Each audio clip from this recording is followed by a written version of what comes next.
से 12 करोड़ लोगों को मौका मिला है। किसी ने रोक रखा है जाने से?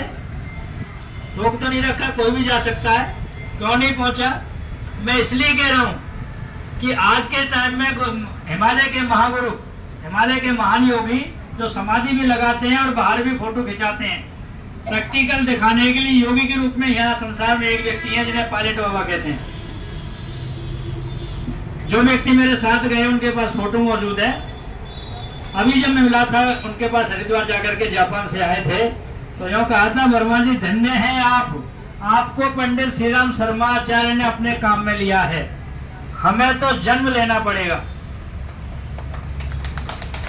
हमें जन्म लेना पड़ेगा। हम भी चाहते थे कि हमें योग निर्माण का काम करें, लेकिन हमें जन्म लेना पड़ेगा। हम हिमालय में साधना कर सकते हैं, 40, 42, 43 दिन की समाधि लगा सकते हैं, पंडित श्री राम शर्माचार्य के शिष्य नहीं हो सकते। आप धन्य, और हमें जन्म लेना पड़ेगा। ऐसी महान आत्माएं लालायित होती हैं उस पंडित श्री राम शर्माचार्य की दीक्षा लेने के लिए। हम सौभाग्यशाली हैं कि हमें उन्होंने मौका दिया। किस जन्म का हमारा पुण्य था। इसलिए आप ऐसे आत्मपुरुषों के लिए, सम्मानीय पुरुषों के लिए एक जल दीजिए। अस्मात् आत्मपुरुष है अमुक शर्मा अमुक होतम शीतलम जलम तस्मै सुधा नमः, तस्मै सुधा नमः, तस्मै सुधा नमः। जाने अनजाने जिस व्यक्ति ने आपको इधर निर्देशित किया था, इधर आपको जोड़ा था, उसके लिए जल दिलवाया है मैंने। अब केवल वो देंगे, वो सदवा बहन देंगे जिनके पति नहीं है। जो सदवा बहन जिनके पति नहीं है वो जलदान करेंगे। अस्मात् पति अमुक शर्मा अमुक शीतलम जलम तस्मै सुधा नमः, तस्मै सुधा नमः, तस्मै सुधा नमः। आप बताइए कोई शेष बचा हो तो, आपके भ्रांति रही हो तो? नहीं है तो इस जन्म के, अन्य जन्म के जो बंधु बांधव बचे हैं वो पिंड होता है केवल, उनका जलदान नहीं होता है। गर्भपात में मरे हुए बच्चों का जलदान नहीं होता है। जलदान जो भी होता है ना, मंत्र महोदधि, कर्मकांड भास्कर, पुरोहित शास्त्र जो पुस्तक है उसमें विवेचन है 3 साल से अधिक शरीर धारण करने वाले का तर्पण हो सकता है। 3 साल से अधिक।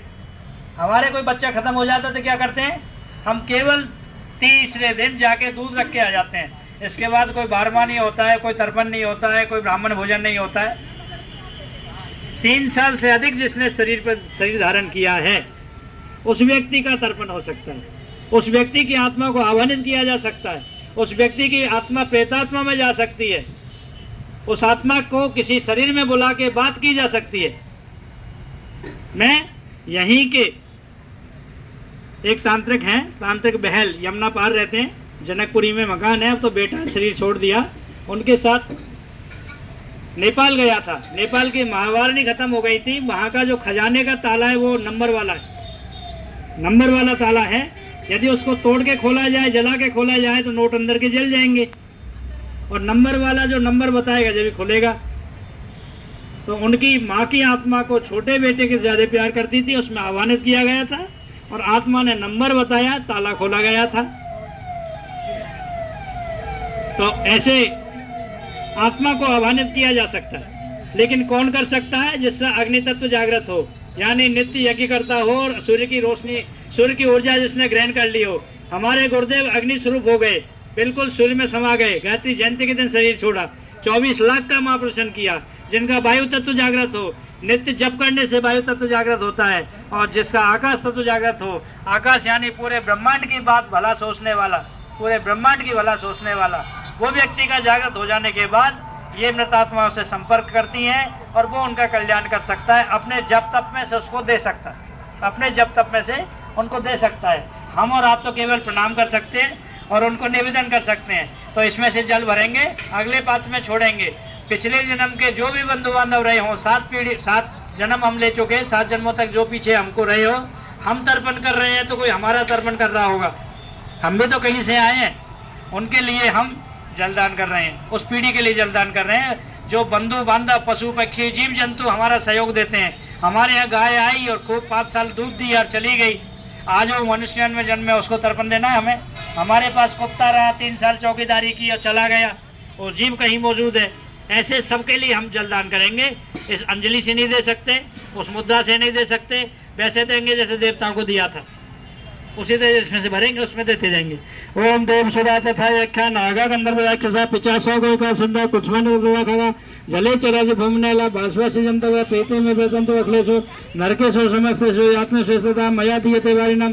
ओम ये बांधवा तेन जन्मानि बांधवा ते सर्वे द्रवंतो मया कक्षाणि च आब्रह्म पर्यन्तं देव ऋषि पुत्रमानवा द्रवंतो उत्पत्ते सर्वे मातृमाता महदा अपूर्व कुलकोटीनां सप्तद्वीपी निवासनम् आब्रह्म भल्लारविन्दो इदन्तं लोकोदरं बांधवा तेन जन्मानि बांधवा ते सर्वे द्रवंतो मया दीयते वारिणम। खड़े हो जाए, जल पात्र उठा ले और जैसे सूर्य को जल चढ़ाते हैं, जिसमें से जल दे रहे हैं कम पानी वाला, जिसमें से जल ले रहे हैं उसी को उठाना है, भरे को नहीं उठाना है। जिसमें से आपने पानी लिया है उसको उठाना है। समझ में आया? तो जिसमें कम पात्र है, जिसमें से ले लेके आप दे रहे थे वही उठाना है, भरा हुआ नहीं उठाना है। भीष्म को तर्पण कीजिए। ओम व्याघ्रपतगोत्राय संस्कृति प्रवाच गंगा पुत्राय भीष्माय कुलकब्रह्म पुत्राय दग्धाय सलिलम भीष्मार्पणम अपुत्राय दग्धाय सलिलम भीष्मार्पणम अपुत्राय दग्धाय सलिलम भीष्मार्पणम।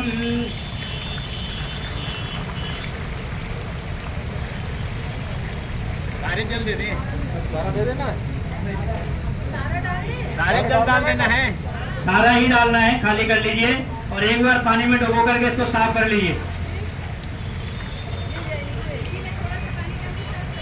साफ कर लीजिए आपके पात्र को और मेरी तरफ मुकर के बैठ जाइए। बाल्टियां भर के लोटा